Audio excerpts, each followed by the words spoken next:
everyone, welcome to my YouTube channel SS Online Classes. Myself Sabiha Sultana. So from today I am going to start the NCERT 8th Standard Social Science. So the very first part of social science is history. History is a systematic study of past. So to acknowledge the history, we have something known as sources. Sources. Sources are the things based on which history is written. Hence, there is no sources, there is no history. Historians are like an advocates. The advocates present their arguments on the basis of the evidence and sources related to the cases. Similarly, historians collect the sources, they subject them on the critical examination, analysis, and then they write the history. When there are no sources available, they need to make assumption based on the analysis of the various events, different perspectives and folks. Let's get started. Human beings had created many facilities to lead their life since ancient times. If the things used by human beings in the past had remained, then they are called as sources by historians. The agricultural tools left by the earlier people, forts, coins, inscriptions, arms, temples, and other religious buildings are considered as sources to write history. Similarly, the written documents and literary work are the main sources of history. The materials needed for the writing of history are the primary sources. So these primary sources can be divided into two parts. First is literary source and another one is archaeological source. Again, this literary source is written into two types, that is written literature and oral literature. Further, archaeological source is divided into four parts, that is inscriptions, coins, monuments and other ruins. First, we will learn about the written literature. Written literature is the main source of literary source.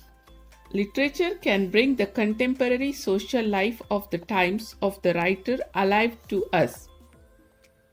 A literary work portrays the then existing aspect of life either directly or indirectly. There are two types of written literary forms. One is native literature and another one is foreign literature. First, we will know about native literature. The literature created by Indians in native language is called as native literature. Literary work in Sanskrit, Prakrit, Kannada, Telugu, Tamil, Hindi, Marathi, Kashmiri, Gujarati, and in many other native languages are the sources. For example, Kautilya's Arthashastra, Vishakadatta's Mudra Rakshasa, Kalhana's Rajatarangini, Banabhatta's Harshacharita, Chandbardai's Prithvirajaraso, Pampa's Vikramarjuna Vijaya are the Sangama literatures, and many other such literary works can be named as native literature. These works reflect the contemporary social, religious, economic, culture and political life of the people. So this was all about native literature. Now let's know about foreign literature. The literature created by the foreigners, like many foreigners who visited India as travelers, ambassadors, businessmen, officials, and missionaries have recorded their observation and experience in their work. These works are considered as foreign literature. For example, Megasthenes Indica, Fahin's Gokoki, Hunsang's Siyuki, Ptolemy's Geography, Farishta's Tarikh-e-Farishta, Babar's Tuzkh-e-Babri, and other are the important sources. Apart from these, there are many other writings that serve as the sources. In these works also, one can get the depiction of then contemporary social, political, economic, cultural and administrative aspects as well. Exaggeration, hyperbole and loyalty to one's master are apparent in native literature. Similarly, in foreign literature, due to lack of local knowledge, many misgivings are recorded. These are the drawbacks of written literary sources. Historians have the challenge of writing history keeping in mind all these limitations. So, this was about the written literature. Let's move towards oral literature.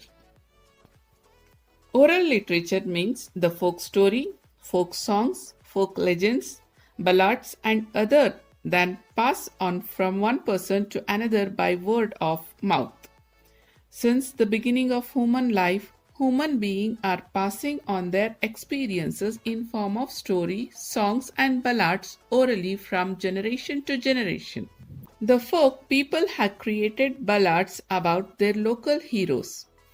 There are ballads of Kumararama, the Nayakas of Chitradurga, Kempegowda, Tippu Sultan, Sangoli Rayana, Kittur Chennamma, and many more legends. Legends means the local mythological stories. Every place will have their own legends. There are legends behind the name and place like Shravanabelagola, Bengaluru, Koppala, Pattadakallu, Gokarna, and Mysuru.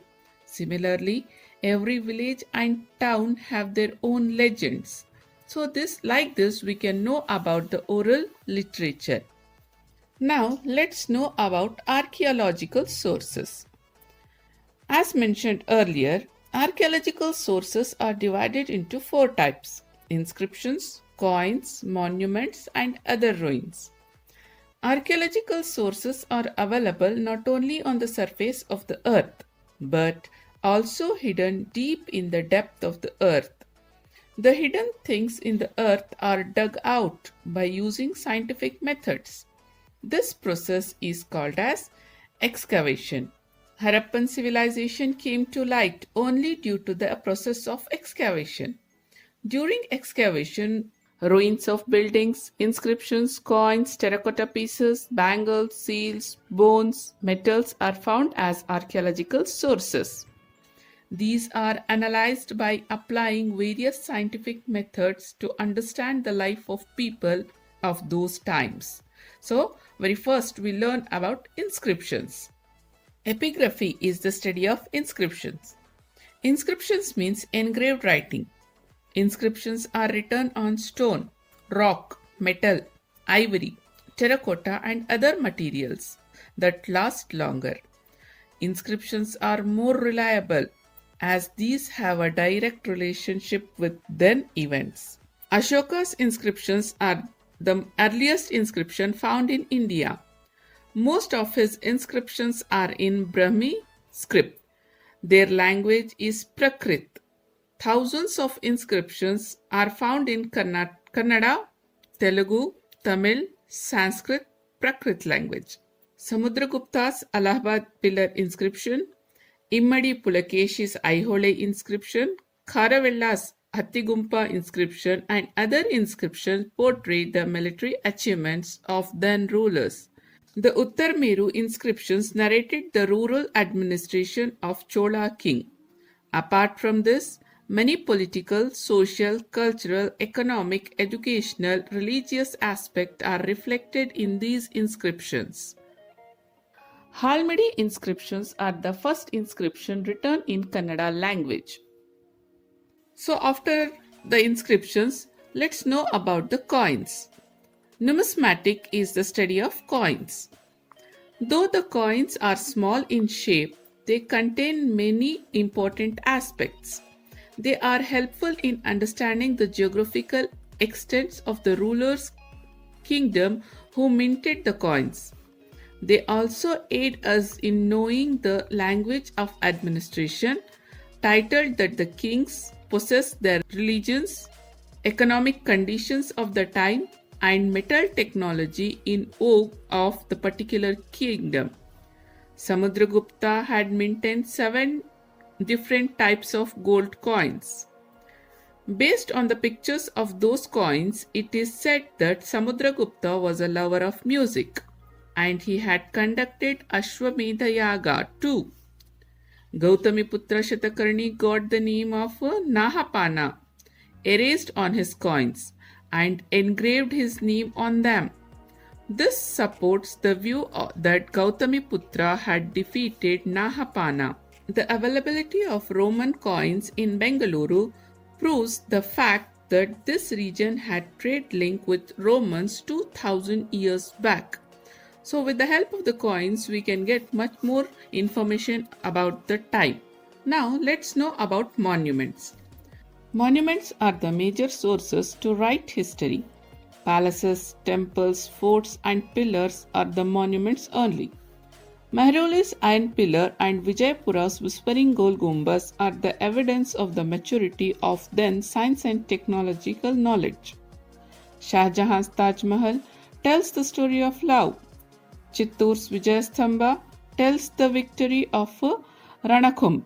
The cave pictures and engraving of Elephanta, Ellora and Ajanta narrates the mastery over painting and sculpture during their time. The temples of Aihole and Pattadakallu explains the evolution of Indian temple architecture.